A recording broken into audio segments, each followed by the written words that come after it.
अस्सलामुअलैकुम। Straight talk में खुशामदीद। आपके साथ मैं हूँ आयशा बख्श। इस वक्त दुनिया एक ऐसे तवानाई बहरान के साए में खड़ी है जिसकी शिद्दत गुज़श्ता कई दहाइयों के किसी भी तेल बहरान से ज़्यादा ख़तरनाक करार दी जा रही है। आबना हुर्मुज़ की बंदिश ने आलमी मईशत के असाब पर दबाव बढ़ा दिया है। अब तो माहिरीन खबरदार करने लगे हैं कि अगर ये रास्ता ना खुला तो दुनिया को तेल की ऐसी किल्लत का सामना करना पड़ेगा जिसके असरात हर घर, हर सनत और हर मईशत तक पहुंचेंगे। जंग के इब्तिदाई 3 माह में आलमी मंडी 1 अरब 10 करोड़ बैरल से जायद के तेल से महरूम हो चुकी है।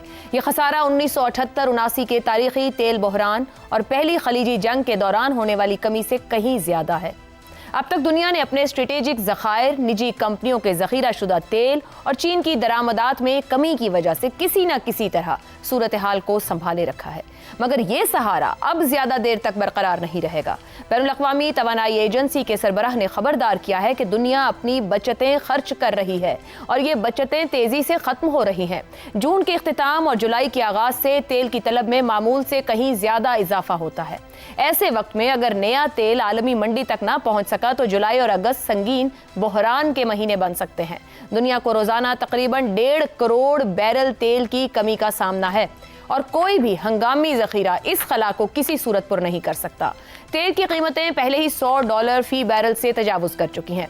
अगर आबनाए हुर्मुज़ बंद रही तो कीमतें $200 फी बैरल तक भी पहुंच सकती हैं। ऑक्सफोर्ड इंस्टीट्यूट बराए तवानाई का अंदाजा है कि ज्यादा से ज्यादा 3 माह में दुनिया एक ऐसे मरहले में दाखिल हो सकती है जहां ज़खायर खतरनाक हद तक कम हो जाएंगे।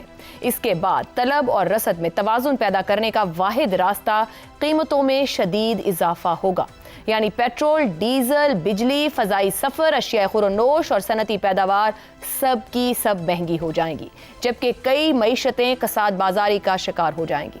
आलमी बैंक, IMF, आलमी तिजारती तंजीम और बैनुल-अक़वामी तवानाई एजेंसी भी मुश्तरका तौर पर खबरदार कर रहे हैं कि आबनाए हुर्मुज़ की बंदिश तवानाई के तहफ़्फ़ुज़ और पूरी आलमी मईशत के लिए खतरा बनती जा रही है। माहिरीन का कहना है कि जंग के खात्मे के बाद भी दुनिया पुराना तवानाई निज़ाम दोबारा हासिल नहीं कर पाएगी। अब हुकूमतें ज्यादा ज़खायर बनाएंगी, मुतबादिल रास्ते तलाश करेंगी और तवानाई की तिजारत में पहले की निस्बत ज्यादा सियासत हुआ करेगी, जिससे महंगाई मज़ीद। ऐसे में बड़ा सवाल यही है कि अगर आबनाए हुर्मुज़ ना खुली तो क्या दुनिया एक नए आलमी माशी ज़लज़ले के लिए तैयार भी है? क्या $200 फी बैरल तेल अब एक खौफनाक पेशगोई नहीं बल्कि एक मुमकिना हकीकत बनती जा रही है? इन्हीं सवालों के जवाब तलाश करेंगे। पैनल में हमारे साथ हैं ज़ैगम खान, शहजाद चौधरी, आमिर अहमद खान और रज़ा रूमी साहब। प्रोग्राम का सवाल आप सभी के लिए। आबनाए हुर्मुज़ की बंदिश, दुनिया 1 अरब 10 करोड़ बैरल तेल से महरूम हो चुकी, बचतें खत्म, जुलाई और अगस्त संगीन होने की वार्निंग। तारीख इस कसाद बाजारी के लिए किसे मोर्द इल्ज़ाम ठहराएगी, अमरीका या ईरान? ज़ैगम साहब, जिस सिचुएशन में दुनिया खड़ी है, मईशत जहां लेकर जा रही है, जिस रिसेशन की प्रेडिक्शन कर रहे हैं आलमी इदारे, किसे जिम्मेदार ठहराया जाएगा? मौर्रिख मंगोलों को जिम्मेदार ठहराता है, लेकिन जिनकी खोपड़ियाँ मीनारों में लग गईं वो तो वापस नहीं आएंगे। जो तहज़ीबें तबाह हो गईं वो तो दोबारा आबाद नहीं हो सकती। मर्रिख अपना फ़ैसला अखलाकियात की बुनियाद पे करता है, लेकिन जियोपॉलिटिक्स अपना फ़ैसला ताकत की बुनियाद पे करती है। मर्रिख यकीनन इसराइल और अमेरिका के ख़िलाफ़ फ़ैसला देगा, इसमें कोई शक नहीं होना चाहिए, लेकिन गज़ा के बच्चों को वालिदैन वापस नहीं मिलेंगे और गज़ा के वालिदैन को अपने बच्चे वापस में नहीं मिलेंगे जो ज़मीन के नीचे चले गए। तो अमेरिका और इसराइल ने अपने मफादात की खातिर ये जारहियत की है, दुनिया को मुसीबत में डाला है। देखिए, ये अमेरिका और इसराइल की वॉर ऑफ चॉइस है। ये कोई ऐसी जंग नहीं है कि उनको किसी किस्म का कोई ख़तरा था। आज अमेरिका में ख़ुद उनके मुंतखब हाउसेस में बैठे हुए लोग ये बात कह रहे हैं, उनके पढ़े लिखे लोग, सब सियाने लोग, सब एनालिस्ट ये कह रहे हैं कि अमेरिका को कोई ख़तरा नहीं था, इसराइल को भी कोई ख़तरा नहीं था। अपने स्ट्रेटजिक ऑब्जेक्टिव्स के लिए उन्होंने यह जारहियत शुरू की। वो रजीम चेंज करना चाहते थे ईरान में, उनको ये रजीम पसंद नहीं थी, इसराइल के लिए थ्रेट थी। वो ईरान के मिसाइल प्रोग्राम को ख़त्म करना चाहते थे ताकि इसराइल के लिए किसी तरह का ख़तरा ना रहे ईरान। लेकिन इसराइल ईरान के लिए ख़तरा रहे। वो ईरान के न्यूक्लियर प्रोग्राम को ख़त्म करना चाहते थे। अब दूसरी बात ये है कि ये जंग उस सूरत में शुरू की गई जबकि जो ख़तरात अगर थे भी, कोई मसले थे भी, अगर कोई तज़ादात थे भी, तो उनको पुरअमन तौर पे हल करने के मौके मौजूद थे। सबसे बड़ा मसला आज न्यूक्लियर प्रोग्राम है ना ईरान का, उस पर एक मुआहदा हो गया। साल के बाद एक मुआहदा हुआ JCPOA, और 2 साल बाद उसको ट्रंप साहब ने उठाकर फेंक दिया। नए सिरे से मुज़ाकरात किए गए नई शराइत मनवाने के लिए। फिर मुज़ाकरात शुरू हुए, धोखे के लिए इस्तेमाल किया गया। मुज़ाकरात के दरमियान में ईरान पर हमला किया गया। फिर मुज़ाकरात हुए, फिर मुज़ाकरात को धोखे के लिए इस्तेमाल किया गया, फिर से ईरान पर हमला किया गया। तो कौन कसूरवार है? फिर जब इस जंग को ख़त्म करने के लिए मुज़ाकरात होने लगे तो बार बार अमेरिका और इसराइल ने उसका रास्ता रोका, सुलह का रास्ता रोका, सुलह की कोशिशों को नाकाम बनाया, जंग बंदी के कितने मौके को ख़त्म किया। एक बार जंग बंदी हो गई तो इसराइल ने एक बदतरीन हमला लबनान पे किया, लबनान के सिविलियंस पे भी किया, मासूम लोगों को कत्ल किया। उसके बाद ईरान ने हुर्मुज़ खोल दी, अमेरिका ने फिर हुर्मुज़ को बंद कर दिया। अभी आप देख रहे हैं कि सब कुछ तय हो गया। एक आखिरी सिर्फ अमेरिकी सदर ट्रंप ने यह कहना था कि हाँ, इस अबूरी मुआहदे को हम यस करते हैं, जिन पर पहले इत्तफ़ाक़ राय हो चुका था दोनों मुल्कों का। फिर ट्रंप साहब ने ना कह दी, नई शराइत उसमें डाल दी, दुरुस्त हो गया। अब देखिए जो असरात हैं वो इन्हीं फैसलों का नतीजा है। पहले जो इन्होंने जंगें की उनको इराक ने, लिबिया ने, शाम ने, दूसरे मुल्कों ने भुगता। इस जंग की जो कीमत है वो पूरी दुनिया दे रही है और देगी। अमेरिका और इसराइल ने फैसला करना है कि वो अपनी हेजमनी की कितनी कीमत इस पूरी दुनिया से दिलवाना चाहते हैं। ठीक हो गया। क्या ये सूरत हाल या दुनिया जहां गुजरी हेजमनी भी बरकरार रहेगी इस सूरत में? नहीं, ये अपनी जगह एक नुक्ता है। शहजाद चौधरी साहब, इस वक्त बैनुल-अक़वामी तवानाई एजेंसी IAEA हो, IMF हो, आलमी बैंक हो, आलमी तिजारती तंजीम, तमाम के सरबराहान खबरदार कर रहे हैं आने वाले दिनों को लेकर। अमरीका और ईरान दोनों ही शुमाली निस्फ कुर्रा पर हैं, जहाँ पर इस मौसम में कंजम्पशन भी कहीं बढ़ती है एनर्जी की। क्या ये ख़तरा आराम से बर्दाश्त कर लेगा खुद अमरीका भी? इसमें अक़वाम मुत्तहिदा के सेक्रेटरी जनरल का भी नाम शामिल कर ले। उन्होंने भी बड़ा क्लियर वार्निंग दी है कि ये जल्दी से जल्द इसको ख़त्म करना चाहिए ताकि इसके असरात पड़ना बहुत लंबे और गहरे जाएंगे। कुछ चीज़ें इसके ऑपोजिट भी देखने की ज़रूरत है। ये सवाल जो आपने उठाया बहुत इंटरेस्टिंगली अमेरिका के अंदर रज़ा रूमी साहब बैठे हैं, वो हमें वहाँ से भी बता सकते हैं। ये बड़ी इस पर बहस पिछले 2-3-4 हफ्तों में चल रही है कि किस हद तक माशी मुश्किल पेश आई है अमेरिका को। वो तो हम अपने तौर पे देखते हैं, लेकिन अदरवाइज दुनिया के तौर पे भी हम इसको नजर मार लेंगे। वो कहते हैं कि हमारी अनएम्प्लॉयमेंट रेट जो होता है, जो कि एक सिग्नल है, एक से उसका इशारिया है जो इंडिकेट करता है कि इकोनॉमी कितनी स्लो हो रही है या ज़्यादा हो रही है। वो कहते हैं कि पिछले अप्रैल के महीने में इनकी अनएम्प्लॉयमेंट का जो फिगर्स थे वो सबसे कम तर थे, यानी इतनी जॉब्स क्रिएट हुई हैं। उस इकोनॉमी को जिसके अंदर के तेल इस वक्त $5 या $6 फी गैलन बिक रहा है, उसको लगता है कि हाँ बिक तो रहा है, लोगों की पॉकेट में तो तकलीफ है, इनफरादी तौर पर इन्फ्लेशनरी प्रेशर तो महसूस होता है, उसकी कुव्वत खरीद तो कम हो गई, लेकिन समहाउ इकोनॉमी जो है वो अपने तौर पे वो चलते जा रही है और गालिबन बेहतर करती जा रही है। अभी शायद क्वार्टरली ग्रोथ रेट्स का वो वक्त नहीं आया, वरना वो भी जल्दी जब आ जाएगा तो हमें अंदाजा हो जाएगा कि ये जो क्वार्टर था जिसके अंदर के जंग भी हुई और जंग के बाद वाला क्वार्टर, ये इसके अंदर कैसी ग्रोथ रेट रही अमेरिका की, और उससे अंदाजा होगा कि किस हद तक साथ बाजारी का असर अमेरिका, क्योंकि एक बड़ी इकोनॉमी है, वहां से हम एक इशारिया ले सकते हैं। चीन में तो कम से कम इसका कोई खास असर नहीं हुआ। अच्छा, हाँ, अगर आपको मुकाबला करना है उसके मुकाबले में ईरान और पाकिस्तान को देख लेते हैं। ईरान में कसाद बाजारी किस हद तक है, यानी कसाद बाजारी ही कसाद बाजारी। पाकिस्तान में किस हद तक कसाद बाजारी है, ये तेल से पहले कितनी कसाद बाजारी थी और तेल के ये जंग के बाद कितनी कसाद बाजारी, को फर्क है मेरे ख्याल में उतना ही मुश्किल, बल्कि हाँ थोड़ी सी ज्यादा होगी, लेकिन वही मुश्किलात जो पहले थी वही मुश्किलात आज भी पाकिस्तानी आम आदमी को इन्फ्लिक्ट कर रही हैं, उसको सरअंदाज हो रही हैं।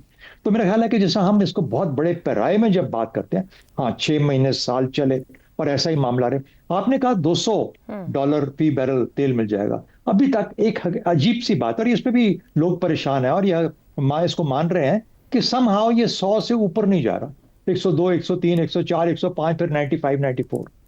2 दिन ऊपर जाएगा, 2 दिन नीचे आ जाएगा। तो अजीब सी बात है कि जो तेल जहां पर पैदा हो रहा है, जिन जिन जगहों पे जहां से एक्सपोर्ट होता है, वो अपनी प्रोडक्शन को बढ़ाए जा रहे हैं ताकि तेल की कमी ना आए। जहां स्ट्रेटेजिक रिजर्व्स हैं वो रिलीज किए जा रहे हैं ताकि तेल की कमी ना आए। इंटरनेशनल एनर्जी एजेंसी जो है, अथॉरिटी जो है, उसने भी अपने स्ट्रेटेजिक रिजर्व्स को रिलीज करना शुरू कर दिया। तकलीफ हाँ ईरान को जरूर अलबत्ता तकलीफ है कि उसका तेल नहीं बिक रहा, और ये बहुत बड़ा मसला है पाकिस्तान के लिए और बाकी एशिया के ममालिक के लिए और खलीजी ममालिक के लिए। तो वही वाली बात है कि बर्फ गिरती है तो बेचारे मुसलमानों पर पाकिस्तान, ईरान, खलीजी ममालिक ये हैं जो इस वक्त सफर कर रहे हैं। और खलीजी ममालिक भी याद रखें बड़ी जल्दी अपने रास्ते तब्दील करके किसी और रास्ते से तेल ऑलरेडी देना शुरू कर दिया। कुवैत ने और इराक ने सीरिया के थ्रू एक्सपोर्ट शुरू कर दिया। वो पहले इधर से करते थे ना, अब उधर को करना शुरू कर दिया। तो जो फायदा आपको पहुंचता था या एशिया को पहुंचता था, वो यूरोप को पहुंच रहा है, अफ्रीका को पहुंच रहा है। तो ये है चेंजेस, तब्दीलियां जो शहजाद साहब, मगर जो भी इकोनॉमिक सफरिंग्स आ रही है उसका जिम्मेदार फिर इन दोनों में से किसे ठहराया जाएगा? तारीख कैसे लिखेगी? तो तारीख जो लिखेगी, तारीख ये लिखेगी ट्रंप अपनी खेल खेल रहा था, ईरान अपनी खेल खेल रहा था। यानी ये आप at the end of the day Iran मानेगा ना कि ठीक है मैं नई न्यूक्लियर रास्ता अपनाऊंगा, वो जो मर्जी हो कि अच्छा उसने बेवकूफी की, ये तो पहले ही माने हुए थे, और मुझ तो बंद नहीं था। ये सारी कहानी अपनी जगह पे सही है। इन कहानियों से हट के आज वो कहानी पीछे छोड़ दें, वो 4 महीने पीछे रह गई। अब आ गई आज की कहानी। ये तकलीफ तो आज है ना जी। इस तकलीफ के अंदर तो वो भी जिंदा है, उसी भी उसी होश है, समझ रहे हैं। ट्रंप तो दुनिया के साथ खेल रहा है, आपके साथ भी खेल रहा है, दुनिया के साथ उसको तकलीफ है ही नहीं किसी चीज की। तो मुझे समझ नहीं आती कि जिनको तकलीफ है, जो खुद मर रहे हैं, जिनके लोग मर रहे हैं, जिनके भाई मर रहे हैं, जिनके आसपास के पड़ोसी मर रहे हैं, वो ईंट लेके हमारे पीछे क्यों पड़े हुए हैं भाई? सही। तो इसलिए मेरा ख्याल है मानना जो एंड में तुमने यही है कि हाँ जी हम नहीं करेंगे, न्यूक्लियर के रास्ते पे नहीं जाएंगे, ये नहीं होगा, कोई ना कोई रास्ता निकाल।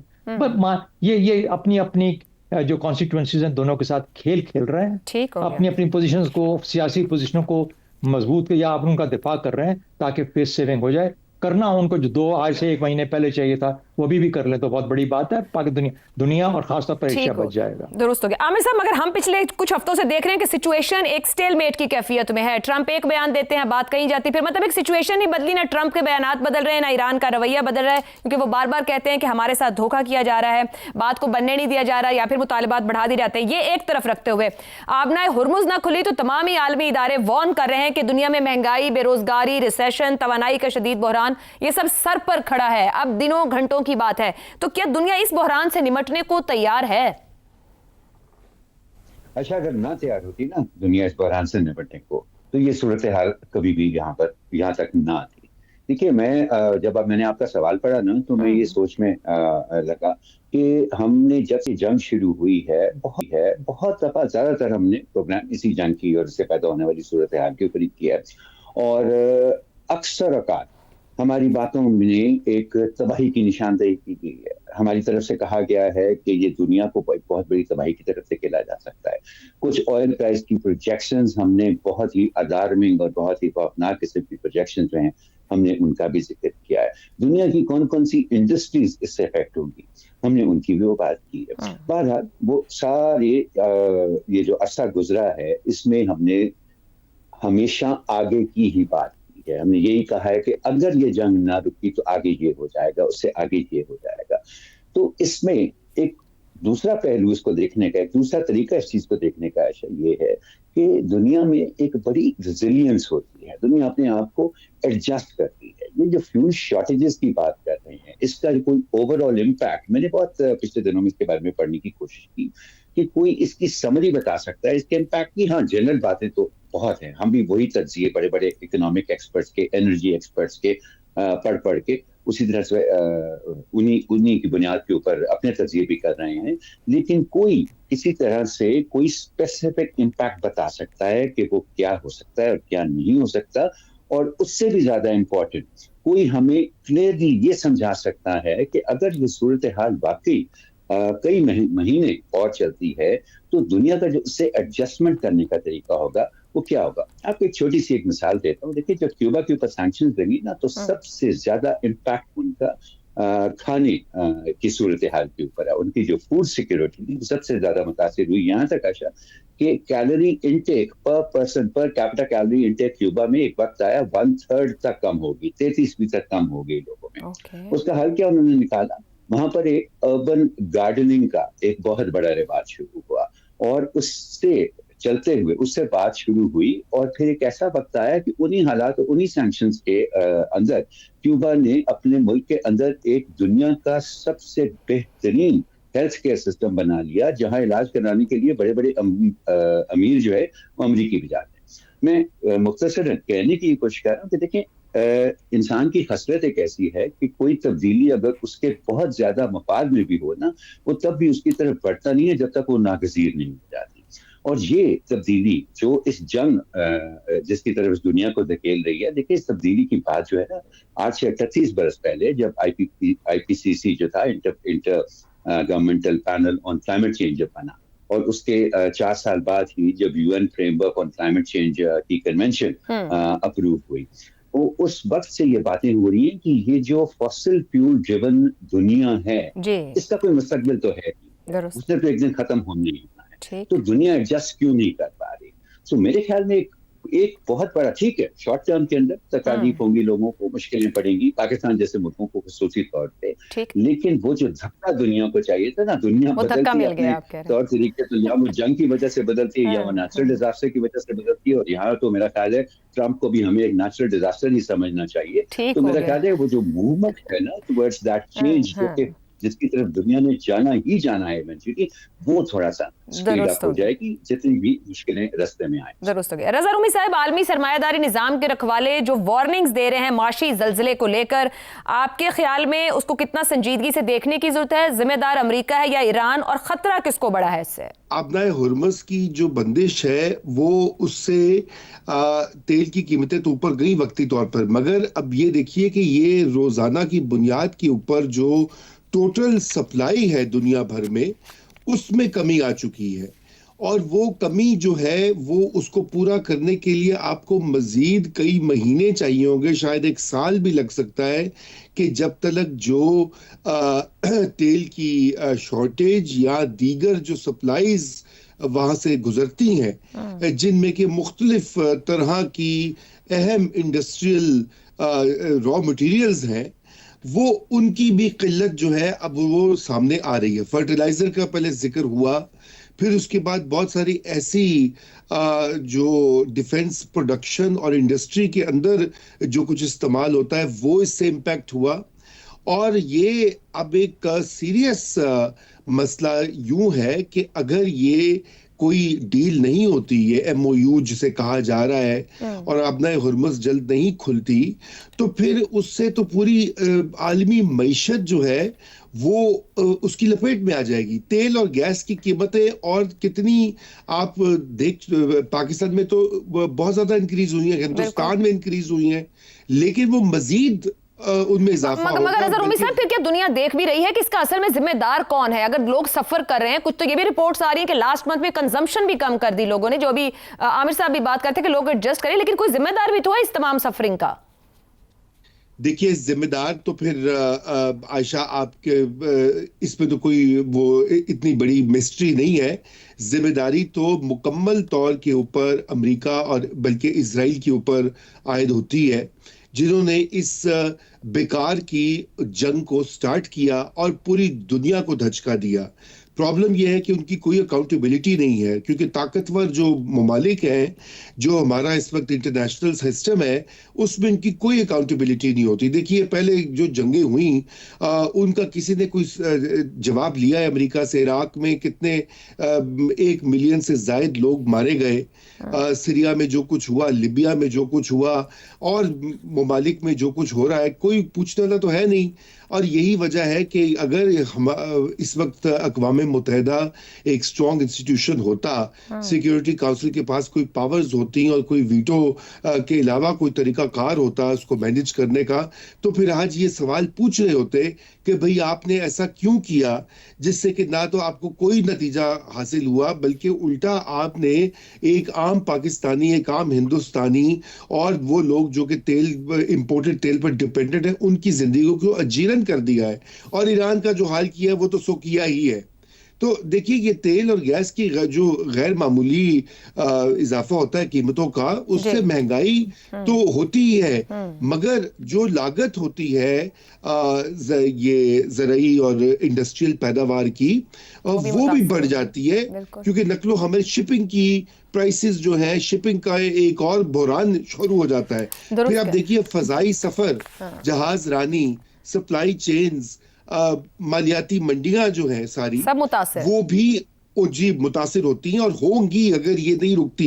यही वजह है कि एक बहुत बड़ा जो अमेरिका के अंदर भी एक बहुत बड़ा तबका जो है हुकूमत के अंदर भी, और जैसे आपने कहा सरमायादाराना निजाम के रखवाले जो हैं, वो ट्रंप पर को प्रेशर डाल रहे हैं कि ये इसको बंद करवाओ, बंद करो और कोई समझौता करो। बड़ी अहम बात है कि आलमी सरमायादारी निजाम के जो रखवाले हैं, इदारे हैं, वो वार्निंग्स दे रहे हैं क्या होने को। ट्रंप भी ऐसा दिखता है जैसी गुफ्तगू भी कहीं ना कहीं सिचुएशन को कंट्रोल करते हैं, लूज करते हैं और कंट्रोल करते हैं, खत्म करने की तरफ नहीं बढ़ पा रहे, यानी कि फैसला नहीं ले पा रहे, कहां फंसे हुए हैं ये भी आने वाले दिन बताएंगे। एक ब्रेक लेते हैं, ब्रेक से वापस आएंगे तो बात करेंगे मुस्लिम लीग नून के सरबराह नवाज शरीफ एक ही शिकवा गुज़िश्ता कई सालों से बार बार दोहराते हैं और एक बार फिर दोहरा दिया है। इस पर गुफ्तगू ब्रेक के बाद।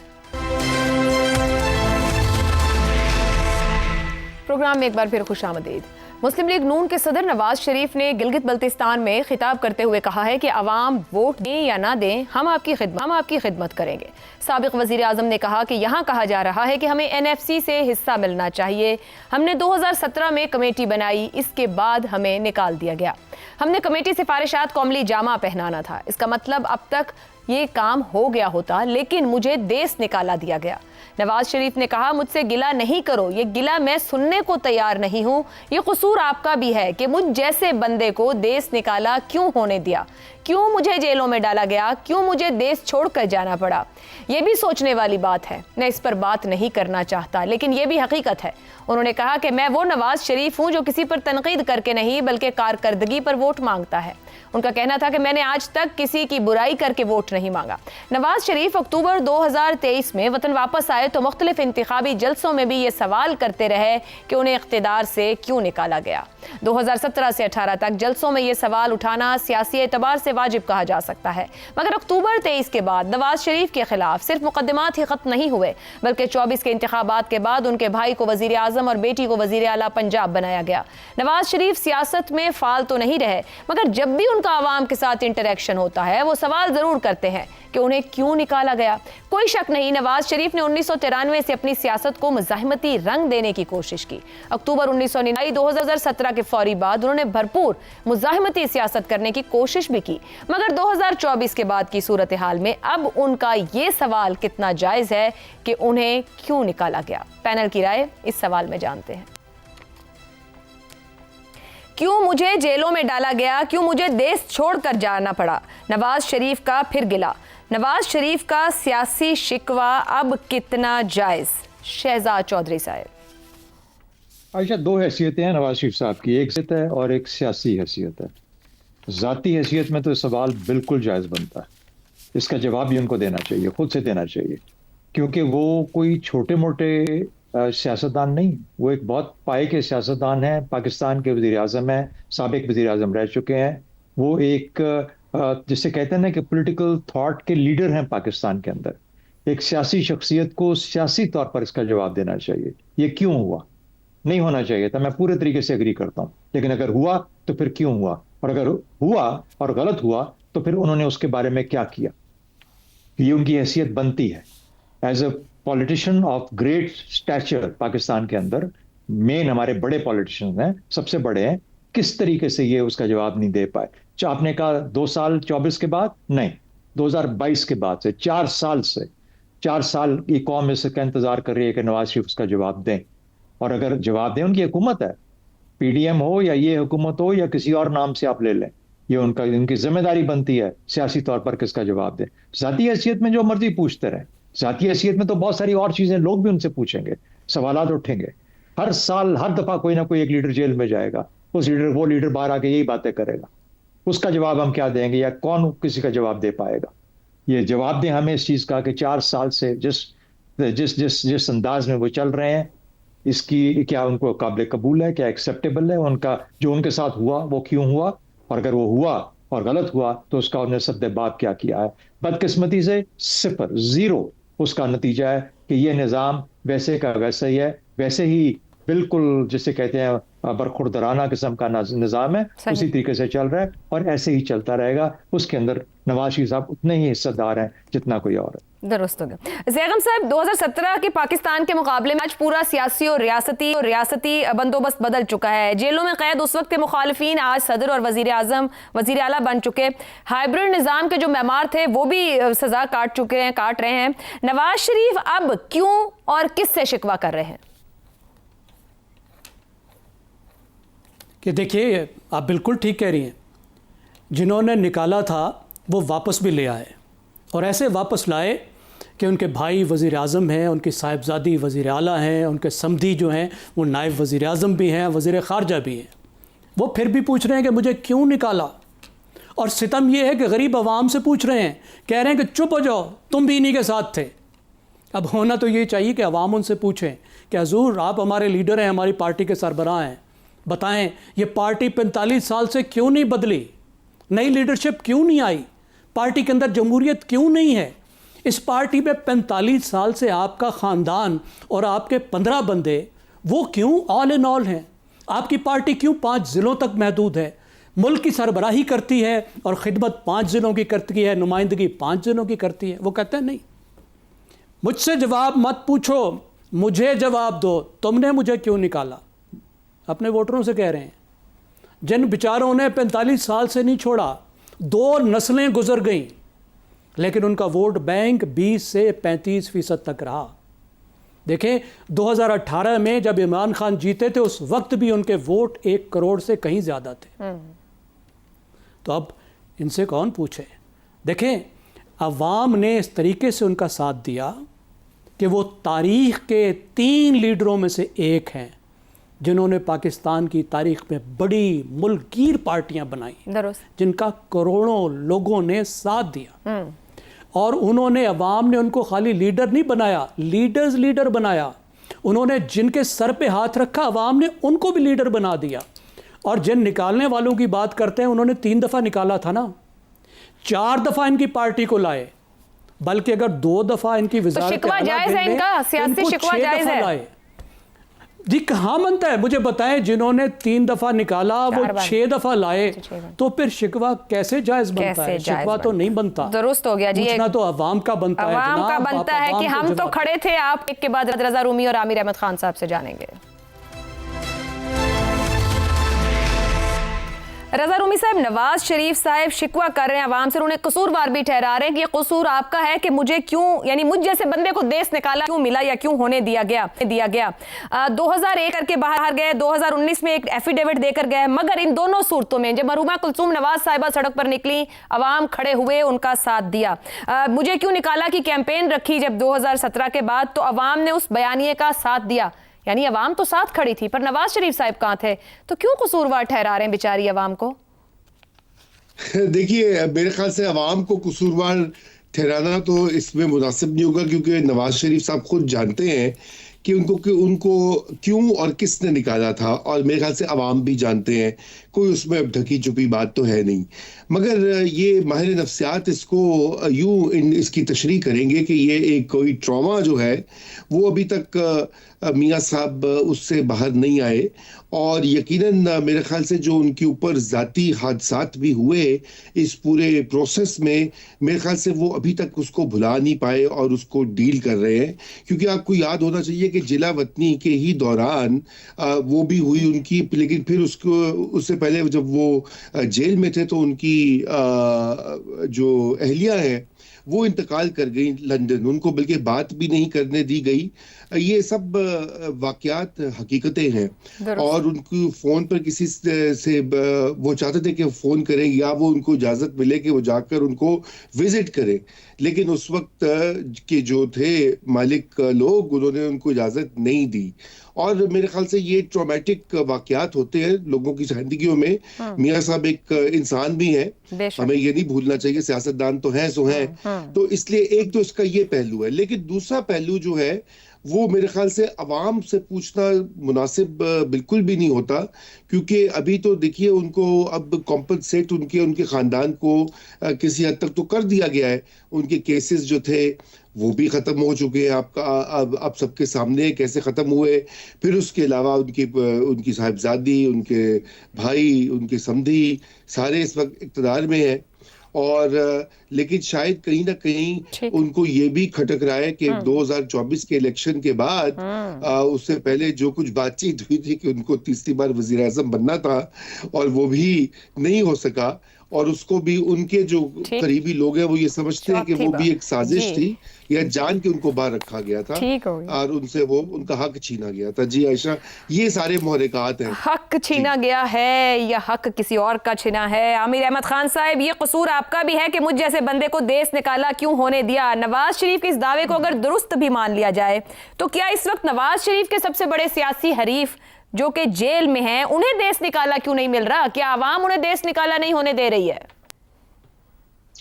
मेरा सबसे बड़ा कसूर तो ऐसा ये है कि मैं चुप करके 8-9 साल से ये सवाल सुन रहा हूं उनका, और मैं आज तक उनसे ये सवाल नहीं किया कि देखें भैया, आपको 8-9 साल हो गए ये सवाल करते हुए आवाम से, क्या आज तक आपको इसका जवाब मिला? अगर मिल गया होता तो यकीनन मुझे सवाल करना छोड़ देते ना, तो जवाब नहीं मिला।